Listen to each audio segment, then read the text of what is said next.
এখন যদি কোনো মুসলিমকে জিজ্ঞাসা করেন যে ভাই কেমন আছেন, সে বলে আলহামদুলিল্লাহ ভালো আছে। এই অবস্থায় বিশ্বের আনাচে কানাচে যেদিকে তাকাবেন দেখবেন মুসলিমদেরকে নিধন করা হচ্ছে। এই অবস্থায় যে ব্যক্তি মন থেকে বলতে পারে যে আমি ভালো আছি, সে ব্যক্তি স্বার্থপর, সে ব্যক্তি তার ব্যক্তির স্বার্থ নিয়ে চিন্তা করছে যে ব্যক্তিগতভাবে আমি ভালো আছি। যদি একজন মুসলিমের মধ্যে উম্মার প্রতি দরদ কাজ করে, সে এরকম বৈশ্বিক অবস্থায় ভালো থাকতে পারে না, এটা তার শোভা পায় না। তার কান্নাকাটি করা উচিত, তার উম্মার জন্য দোয়া করা উচিত, উম্মার উন্নতি বা সাফল্যের জন্য ফিকির করা উচিত। দুঃখজনক হচ্ছে আমরা এই অবস্থায় ব্যক্তিকেন্দ্রিক চিন্তা করি। নিজের ব্যক্তি, নিজের পরিবার, নিজের সন্তান সন্ততি, আমাদের চাকরি, আমাদের ব্যবসা, আমাদের বাড়ি গাড়ি স্ট্যাটাস, এগুলো আমাদের মূল চিন্তার কেন্দ্রবিন্দুতে পরিণত হয়েছে দুর্ভাগ্যজনকভাবে। একটা সময় ছিল যখন একটা সমাজ ছিল, যে সমাজটাকে আমরা বলি আইয়ামে জাহিলিয়াত, যে যুগে রাসূলুল্লাহ সাল্লাল্লাহু আলাইহি ওয়াসাল্লামের জন্ম হয়েছিল।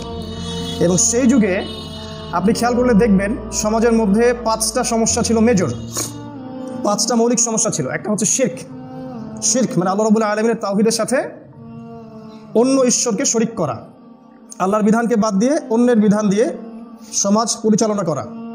যে সম্মান, ইবাদত, ভয়, প্রার্থনা আল্লাহর পাওয়ার কথা, সেটা অন্য কাউকে দেয়া, এটা ছিল ওই সমাজের একটা মৌলিক বৈশিষ্ট্য। আরেকটা সমস্যা ছিল সুদ বা রিবা। ওই আইয়ামে জাহিলিয়াতের ম্যাক্সিমাম মানুষ সুদ খেত আর কি, সুদের সাথে সম্পৃক্ত ছিল, তাদের অর্থনীতি ছিল সুদভিত্তিক। তৃতীয় সমস্যা ছিল নারীর অবমাননা। ওই যুগটা ছিল নারীর অবমাননার শ্রেষ্ঠ যুগ। ওই যুগের মতো মেয়েদেরকে এভাবে মানে পণ্যের মতো ব্যবহার করা হয়নি বর্তমান এই 20 শতাব্দীর আগ পর্যন্ত আর কি। আরেকটা সমস্যা ছিল গোত্রীয় দ্বন্দ্ব। ওই যুগের দিকে তাকালে আপনি দেখবেন সামান্য ইস্যু নিয়ে গোত্রে গোত্রে দ্বন্দ্ব, হানাহানি, কাটাকাটি, মারামারি চলতো এবং এগুলো অনেক দীর্ঘস্থায়ী হতো। আর একটা 5 নম্বর সমস্যা ছিল, সেটা হচ্ছে মাদক। সমাজের ম্যাক্সিমাম মানুষ মাদকের সাথে সম্পৃক্ত ছিল। এই ছিল আইয়ামে জাহিলিয়াতের মূল রূপটা সংক্ষিপ্তভাবে। যদি আপনি বিচক্ষণ শ্রোতা হয়ে থাকেন, আপনি বুঝে ফেলবেন এই 5টা সমস্যা কিন্তু বর্তমান সময়েও আছে। ওই শিরক ওই সময় ছিল, এই সময়ও আছে। রিবা ওই সময় যতটুকু ছিল, এখন গ্লোবালাইজেশন, রিবার গ্লোবালাইজেশন মানে বৈশ্বিক সুদ আমরা খাচ্ছি আর কি। ওই সময় জিনা বা নারীর অবমাননা ছিল কিন্তু গোত্রভিত্তিক, একটা পরিবেশ কেন্দ্রিক, এখন সেটা বৈশ্বিক। ওই যুগে মেয়েকে হয়তো কন্যা সন্তানকে দাফন করা হতো, এখনকার মতো মেয়েদেরকে পণ্য বানানো হয়নি আর কি। এখন মেয়েদেরকে আমরা এক শ্রেণীর স্বার্থান্বেষী মহল মেয়েদেরকে সম্মান নামে যেভাবে পণ্যে পরিণত করেছি, এটা ওই আইয়ামে জাহিলিয়াতেই ছিল, আর অন্য কোনো সময় ছিল না। আবার দেখেন গোত্রীয় দ্বন্দ্ব ওই যুগে যেমন ছিল, এই যুগে দেখবেন পলিটিক্যাল গ্রুপিং বা সাম্রাজ্যবাদী নীতি, এগুলোতে রূপ নিয়েছে কিন্তু একই জিনিস, একই স্টাইল, একই সুন্নাহ। মাদক ওই যুগেও ছিল, এই যুগে দেখবেন আপনি মাদকের গ্লোবালাইজেশন। একটা মাদক লঞ্চ করা হলে সারা বিশ্বে এই মাদকটা ছড়িয়ে পড়ছে। আইয়ামে জাহিলিয়াতে যে কাঠামো ছিল সেটা এখনও বর্তমান আছে। এইরকম একটা সময়ে রাসূলুল্লাহ সাল্লাল্লাহু আলাইহি ওয়াসাল্লাম নবী হয়েছিলেন এবং নবী হওয়ার আগেও কিন্তু তিনি চেষ্টা করেছেন হিলফুল ফুজুর তৈরি করার মধ্য দিয়ে সমাজটাকে পরিবর্তন করার জন্য, তাই নয় কি? তার মানে এখান থেকে আমরা শিখলাম কি, যে ইয়াং পিপলরা কখনো সমাজের একটা জাহিলিয়াতের ফ্লো এর সাথে আপোষ করতে পারে না। তাদের রক্তের যে ডিএনএ, এটা আপোষকামী হতে পারে না সমাজের এই জাহিলি ফ্লোগুলোর সাথে। নবী সাল্লাল্লাহু আলাইহি ওয়াসাল্লাম তখন নবী হন নাই, কিন্তু সমাজ পরিবর্তনের চেষ্টা কিন্তু করছিলেন। আমাদের মতো মুজাম্মিল মুদ্দাসসির হয়ে ঘরে বসে ছিলেন না। তখন তার কাছে কোরআন নাজিল হয়নি, তারপরেও তিনি চেষ্টা করছিলেন। তখন তার কাছে কোনো ফেরেশতা আসে নাই, তাকে কোনো গাইডেন্স দেওয়া হয়নি, তারপরেও তিনি চেষ্টা করছিলেন। আর এখনকার যুব সমাজ আমরা যারা আছি, আমাদের কাছে কোরআন, সুন্নাহ, রাসূলের স্টাইল, আল্লাহর বাণী, আল্লাহর সাহায্য সবকিছু আছে। ওই যুগটাকে তিনি কেমন করে পরিবর্তন করলেন? উত্তর হচ্ছে 23 বছরের মধ্যে তারা কোরআন এবং সুন্নাহ এর সাথে 6টা কাজ করলেন।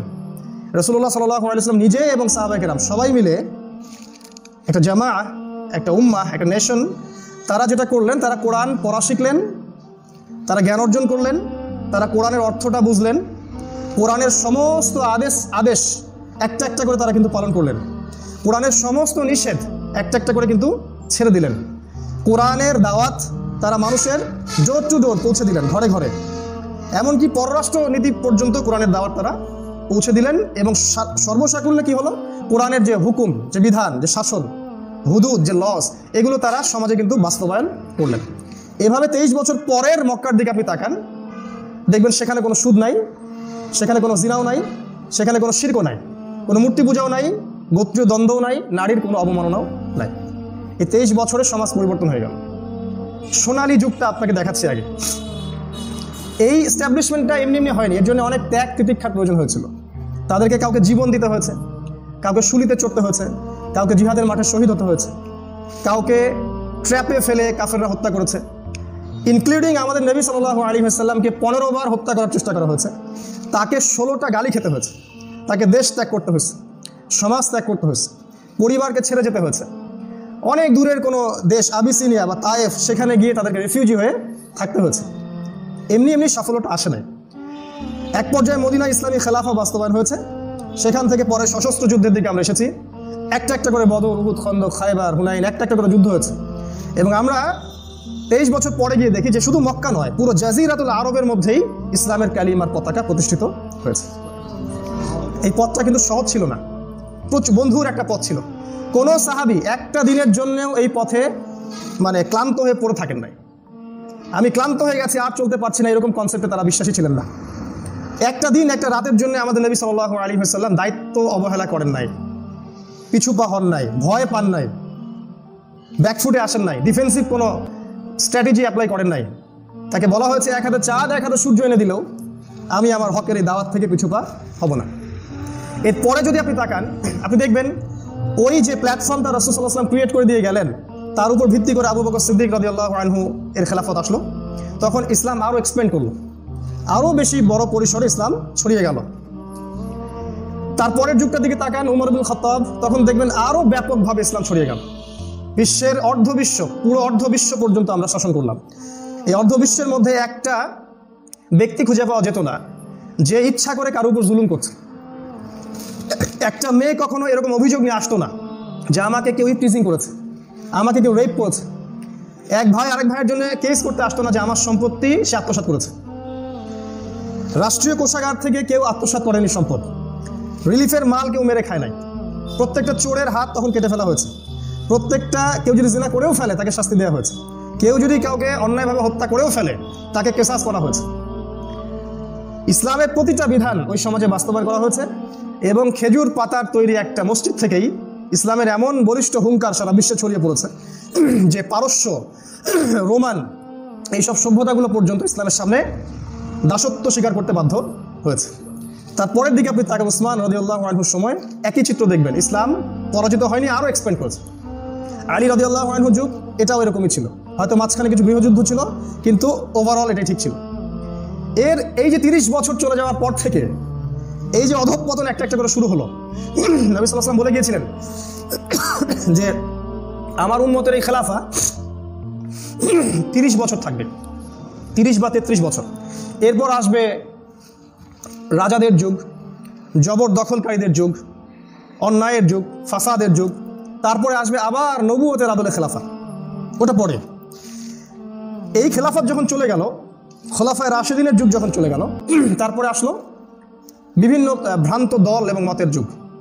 একদল লোক বের হলো, তারা বলল যে আলী রাদিয়াল্লাহু আনহু তিনি হচ্ছেন উপাস্য, তাকে নিয়ে তারা বাড়াবাড়ি শুরু করলো। একদল লোক আসলেন, তারা বললেন যে আলী রাদিয়াল্লাহু আনহু উপাস্য নয়, বরং তাকে হত্যা করতে হবে, মুয়াবিয়াকে হত্যা করতে হবে। যারা সালিস তৃতীয় পক্ষ মেনে নিচ্ছে এদেরকে হত্যা করতে হবে। এদেরকে বলা হয় খারেজি। তারা মুসলিমদেরকে হত্যা করতো, অমুসলিমদেরকে ছেড়ে দিত। আর এক শ্রেণী যারা আলী রাদিয়াল্লাহু আনহুকে নিয়ে বাড়াবাড়ি করতো, এদেরকে বলা হয় শিয়া।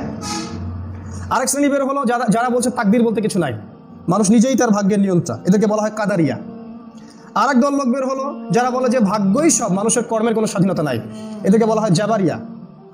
আরেক দল লোক বের হলো যারা বললো লা ইলাহা ইল্লাল্লাহ একবার মুখে পড়লেই জান্নাত, আমল করার কোনো দরকার নাই, এদেরকে বলা হয় মুরজিয়া।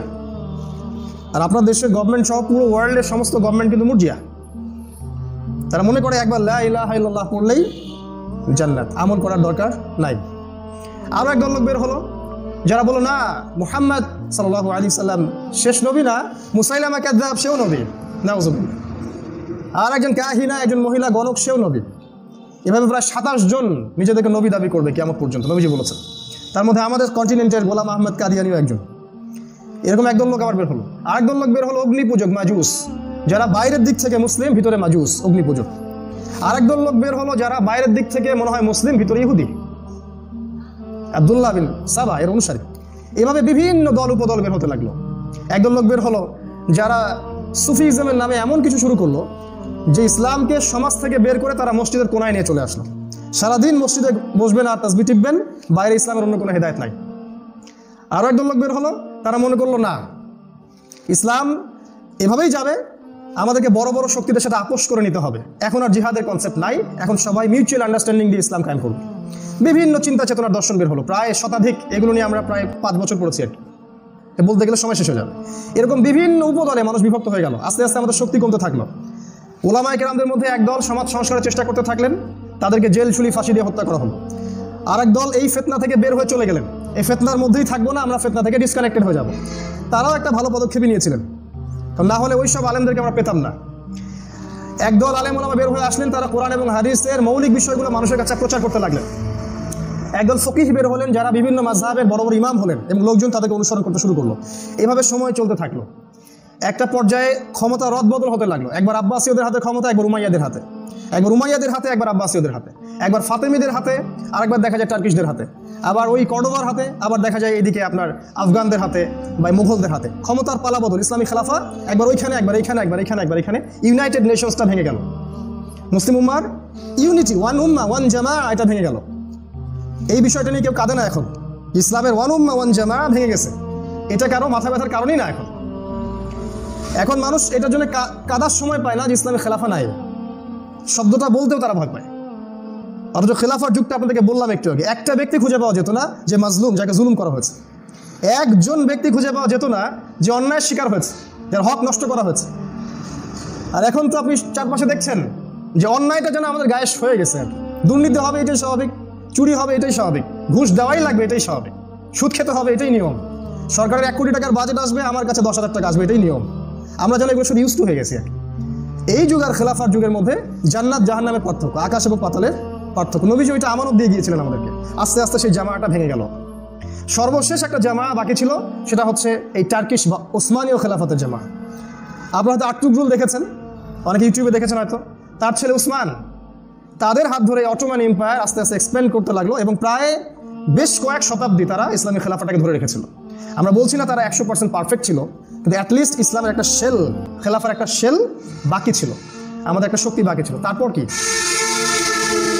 এই শেলটা যখন আস্তে আস্তে তার শক্তি হারাচ্ছে, ইমানি শক্তি হারাচ্ছে, তখন বিশ্বের পশ্চিম দিক থেকে, এই বিশ্বটার ওই পশ্চিম দিক থেকে, মানে ব্রিটেন, এই যে ফ্রান্স, এই যে জার্মানি, এই যে আমেরিকান, এই যে কন্টিনেন্টটা আছে, এই কন্টিনেন্ট থেকে একটা শক্তি রাইজ করতে থাকলো। এই জায়গাটা খুব ভালো করে বোঝার চেষ্টা করে। ইসলামের অধঃপতনের সাথে সাথে ওই দিক থেকে একটা শক্তি রাইজ করতে শুরু করলো। মিস্টেরিয়াসলি, রহস্যজনকভাবে সমস্ত রকম বৈজ্ঞানিক এবং প্রযুক্তিগত যে ক্ষমতা, এটা একটা ছোট্ট দেশ থেকে বের হতে লাগলো। সে দেশটার নাম হচ্ছে ব্রিটেন। এবং এই ব্রিটেনের সাথে জিউস, যেটাকে আমরা বলি ইহুদি, বানু ইসরাইল যেটাকে আমরা বলি জিউস, এরা আসলে অরিজিনাল বানু ইসরাইল নয়, এরা সাদা চামড়ার বানু ইসরাইল। তো এই জিউসরা ব্রিটিশদের সাথে বা নাসারাদের সাথে ঐক্য জোট গঠন করলো একটা, এবং এই জোটটার নাম তারা দিল জায়নিজম বা জায়নিস্ট মুভমেন্ট।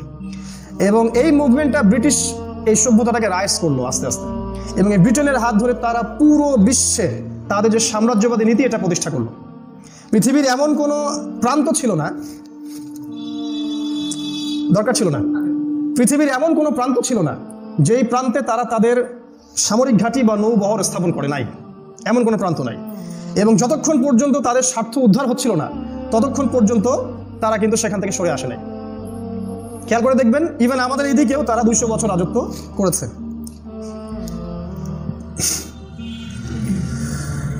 এই শক্তিটা যে রাইজ করলো,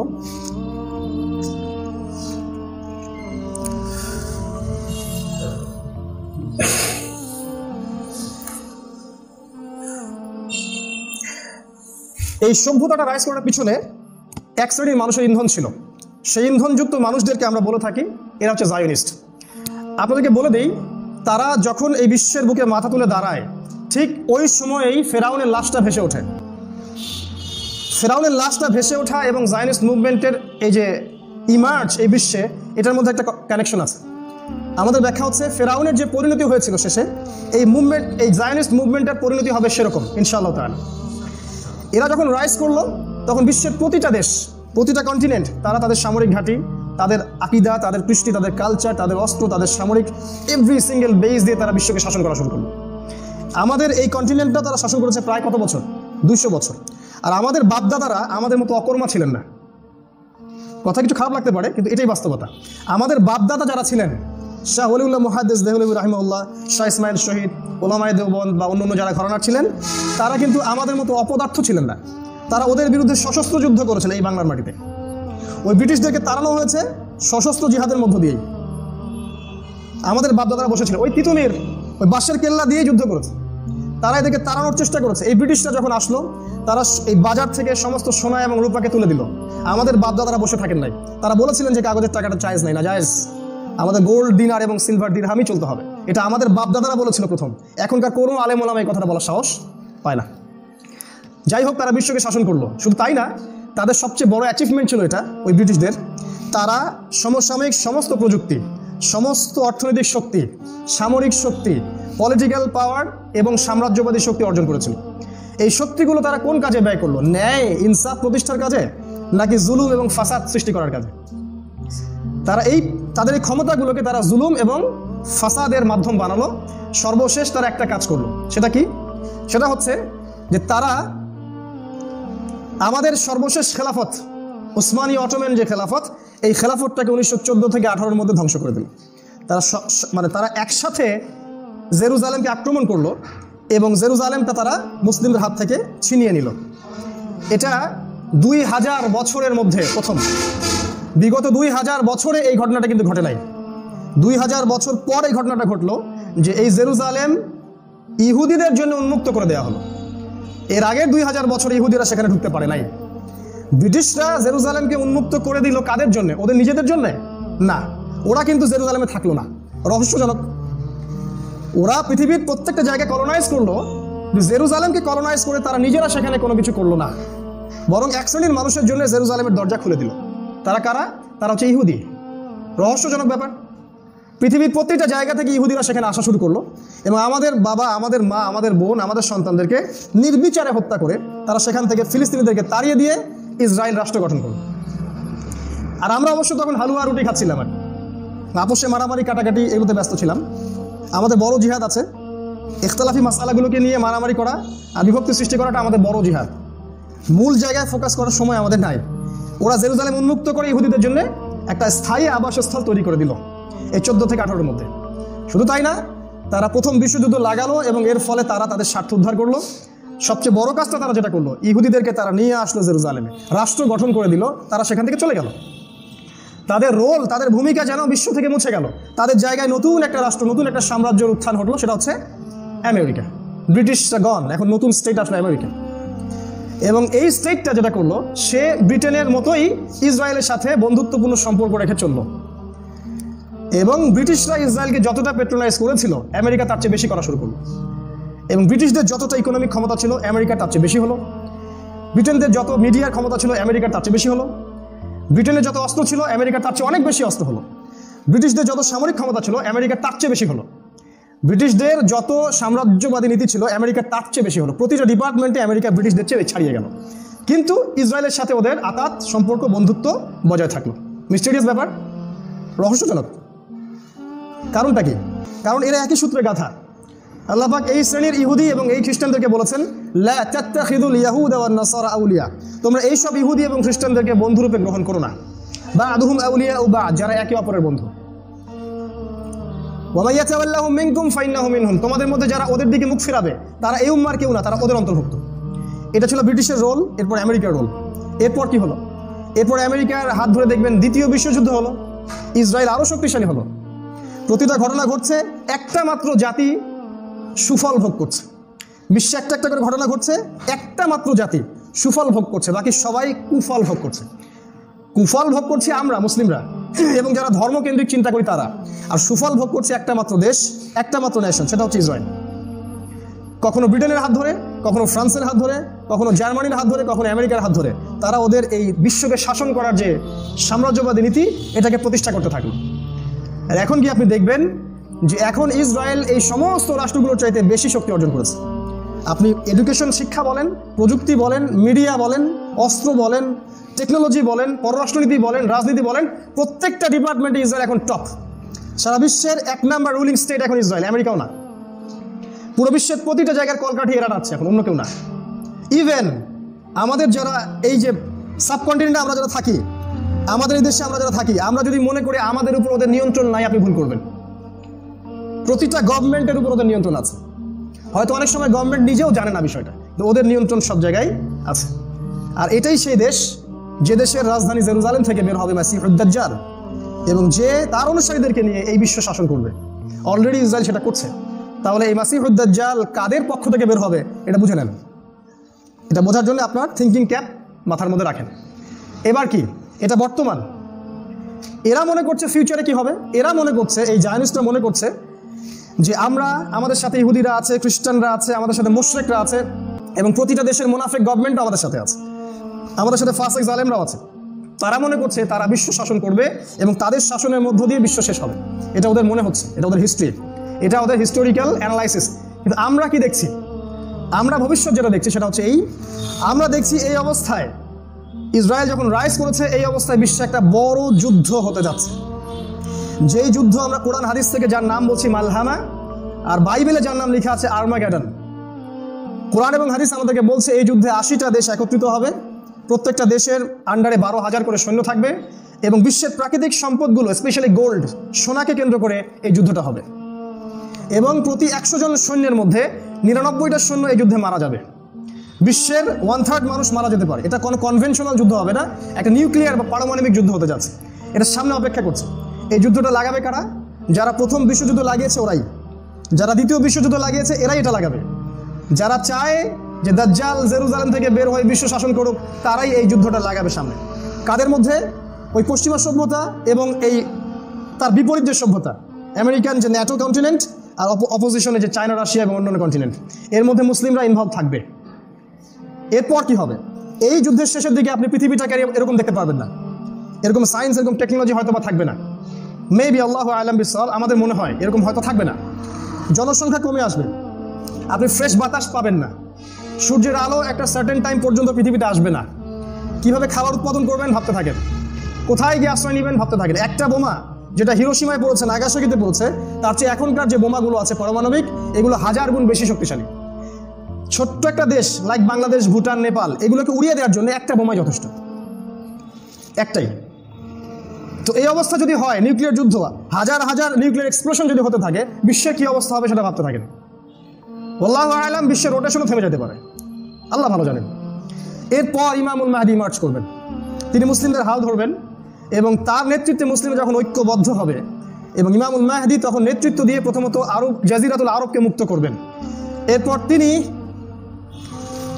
কনস্টান্টিনোপল, এই যে তুরস্কের ইস্তাম্বুল, এই শহরটাও তিনি জয় করবেন। তখন খবর আসবে যে মাসিহুদ দাজ্জাল মানুষের রূপে আত্মপ্রকাশ করেছে। মুসলিমরা তাকে ধরতে সিরিয়াতে যাবে, তার সাথে যুদ্ধ করতে। সিরিয়াতে গিয়ে ইহুদিরা এবং দাজ্জালের অনুসারী যারা আছে, এরা মুসলিমদেরকে ঘিরে ফেলবে। মুসলিমরা তাদের সাথে পেরে উঠবে না। আল্লাহ রাব্বুল আলামিন এই মিথ্যা মাসিহকে হত্যা করার জন্য আসমান থেকে পাঠাবেন সত্যিকারের মাসিহ ঈসা আলাইহিস সালামকে। এবং ঈসা আলাইহিস সালাম যখন নামবেন, ঈসা আলাইহিস সালামের হাতে দাজ্জাল ফিলিস্তিনের বাবে লুদ নামক জায়গায় নিহত হবে। এরপর ইমামুল মাহদি এবং ঈসা আলাইহিস সালাম উভয়ে মিলে এই জেরুজালেম থেকে ইসলামী খেলাফা আবারও বাস্তবায়ন করবেন। কোন খেলাফা? ওই উমর ইবনুল খাত্তাবের সময় যেটা ছিল, রাসূলুল্লাহ সাল্লাল্লাহু আলাইহি ওয়াসাল্লামের সময় যেটা ছিল, ওসমান, আলী রাদিয়াল্লাহু আনহুম তাদের সময় যেটা ছিল, এই খিলাফা আবারও ইনশাআল্লাহ তাআলা রিস্টোর হবে এই জেরুজালেম থেকে। এটা হচ্ছে আগামী উম্মার আগামী ভবিষ্যৎ। এই ভবিষ্যৎটা সোনালী, আর অতীতটাও ছিল সোনালী। মাঝখানে যে সময়টা আপনি দেখছেন, এই সময়টুকু হচ্ছে আমাদের সাফার করার সময়, তাই না? এখন এই সময়ের মধ্যে কি করতে পারেন? 10 মিনিট সময় আছে। এই সময় আপনি কি করবেন?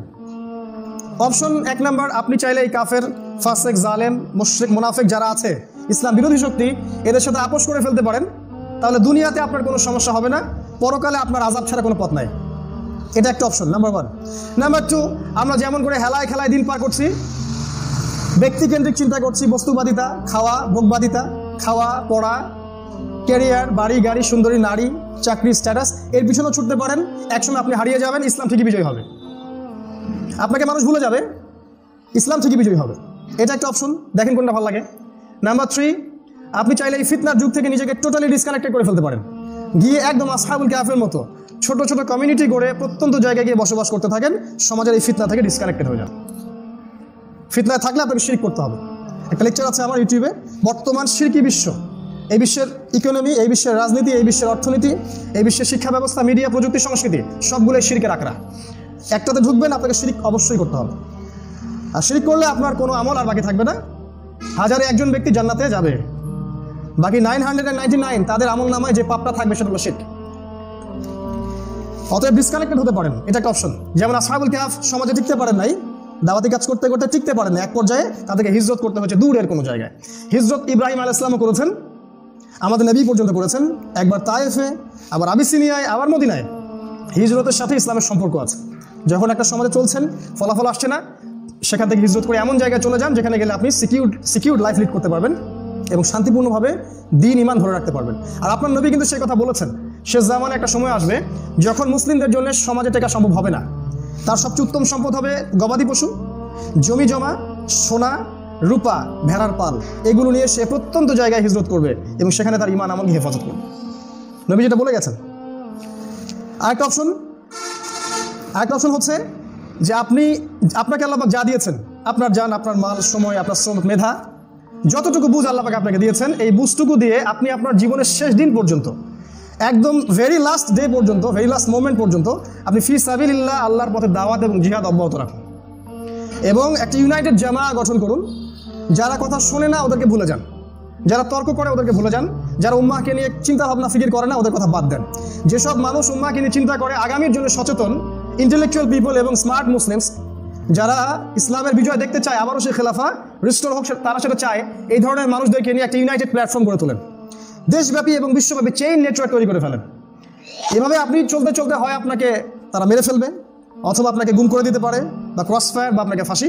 ইনশাল্লাহ আপনার জন্য অপেক্ষা করছে শাহাদাত। আর যদি আপনি চলতে চলতে বিজয় লাভ করেন তাহলে আপনি হবেন গাজী। এই দুটোই অপশন আপনার জন্য, এবং এটা আপনার জন্য আমার সবচেয়ে বেস্ট নাসিহা। এটাই হচ্ছে সবচেয়ে শ্রেষ্ঠ রাস্তা, যেটা আপনার জীবনকে সেই জীবনে রূপান্তর করবে যে জীবন পাওয়ার জন্য প্রত্যেকটা শহীদ এখন পর্যন্ত ঈর্ষা করে আল্লাহর কাছে। শহীদ আল্লাহকে কি বলে? আল্লাহ আরেকবার দুনিয়াতে পাঠিয়ে দিন, আবার শাহাদত বরণ করে আপনার কাছে ফিরতে চাই। তারা এটা বলতে থাকে, যদিও বা তাদেরকে আল্লাহ পাক জান্নাত অলরেডি দিয়ে দিয়েছেন। এটাই সেই পথ। 6টা নিয়ামত পাবেন। রক্তের প্রথম ফোঁটা পড়ার সাথে সাথেই গুনাহ মাফ, কবরের কোনো শাস্তি নাই, কোনো সওয়াল জবাবের টেনশন নাই। 2 নাম্বার। 3 নাম্বার, কিয়ামতের মাঠে উঠবেন, কোনো টেনশন নাই। 4 নাম্বার, মাথার মধ্যে একটা তাজ মুকুট থাকবে স্পেশাল, দেখা যাবে এটা হচ্ছে শাহিদ, এরা সুহাদা। 5 নাম্বার, আপনার ফ্যামিলি বংশের 70 জনের জন্য সুপারিশ করতে পারবেন আল্লাহর কাছে। আর 6 নাম্বার হচ্ছে আপনাকে আল্লাহ পাক 73 জন হুর দিবেন, হুরুন আইন, যাদের একজনের সৌন্দর্য এই বিশ্বের সমস্ত নারীদের সৌন্দর্য সমান নয়। অতএব এটা সবচেয়ে বেস্ট একটা ওয়ে। আপনাকে আল্লাহ পাক যা দিয়েছেন তাই দিয়েই আপনি আল্লাহর পথের এই যে দাওয়াত এবং জিহাদটা অব্যাহত রাখুন। এই পথ হয় আপনাকে গাজী অথবা শাহাদা, কোন একটা রাস্তা বেছে দিবেন ইনশাআল্লাহ। এর বাইরে কোনো অপশন নাই। আরেকটা অপশন আছে, যদি আপনার এরকম ক্ষমতা না থাকে, জ্ঞান নাই, আপনার ইউনাইটেড প্ল্যাটফর্ম করার ক্ষমতা নাই, বা ওই রকম সাহস নাই, বা অপারগ আপনি, তখন আমর ইবনে আস রাদিয়াল্লাহু আনহুকে নবীজি একটা কথা বলেছিলেন যে, হে আমর ইবনে আস, তুমি এরকম ফিতনার সময় ঘরের ভিতরে থাকো, বিনা প্রয়োজনে বাইরে বের হইও না, মুখটা বন্ধ রাখো, বিনা প্রয়োজনে কথা বলো না, আর নিজের পাপের জন্য ঘরের মধ্যে কান্নাকাটি করতে থাকো, সফল হয়ে যাবে ইনশাআল্লাহ। এটা একটা অপশন। এই 4-5টা অপশনের বাইরে আমি কোনো অপশন দেখি না। আরেকটা বেস্ট অপশন আছে, যেটা পাবলিকলি বলা অনেকটা রিস্ক, তারপরে বলবো যে, কারণ আমরা বিশ্বাস করি যেদিন তাকদীরে লেখা আছে যে বুলেট আজকে লাগবে সেদিন লাগবে, এটা আমরা বিশ্বাস করি। আর যেদিন লেখা নাই আজকে লাগবে না সেদিন লাগবে না। তো এটা চিন্তা করে যদি হকটা না বলি তাহলে আল্লাহ পাক ধরবেন। আরেকটা দল আছে, তাইফাতুন মানসুরা। নবী সাল্লাল্লাহু আলাইহি ওয়াসাল্লাম বলেছেন, আমার উম্মতের একটা দল, সাহায্যপ্রাপ্ত একটা দল কিয়ামত পর্যন্ত হকের উপর প্রতিষ্ঠিত থাকবে এবং আল্লাহর পথে জিহাদ এবং কিতাল করতেই থাকবে। এমনকি তারা খোরাসান থেকে কালো পতাকা নিয়ে বের হবে এবং পথিমধ্যে যার সাথেই তাদের কনফ্লিক্ট হবে, যুদ্ধ হবে, কোনো বাহিনী এদেরকে পরাজিত করতে পারবে না। এমনকি এরা জেরুজালেম পর্যন্ত দখল করে ইহুদিদের হাত থেকে ওইটাকে আবার ছিনিয়ে নিয়ে আসবে ইনশাআল্লাহ। এটাই সেই দল যাদের সাথে ইমামুল মাহদি থাকবেন এবং তারা ইমামুল মাহদির সাথে যুক্ত হবে। নবীজি বলেছেন, যদি তোমরা সেই দলকে পেয়ে যাও তাহলে বরফে হামাগুড়ি দিয়ে হলেও তাদের সাথে যুক্ত হও। ফালানি'মাল জাইশু জাইশুহা, কতই না উত্তম সেই সেনাবাহিনী, ফালানি'মাল আমিরু আমিরুহা, কতই না উত্তম তাদের আমির। এই 4টা বা 5টা অপশন ছাড়া আমাদের হাতে কোনো অপশন নাই। লাইফ একটা ফ্রেমে গাঁথা আছে, আপনার আমার জীবনের ক্যালকুলেশন আল্লাহর কাছে করা আছে। দিন যাচ্ছে, রাত যাচ্ছে, আমরা আমাদের হায়াতের যে বটবৃক্ষ, এখান থেকে পাতা ঝরে যাচ্ছে।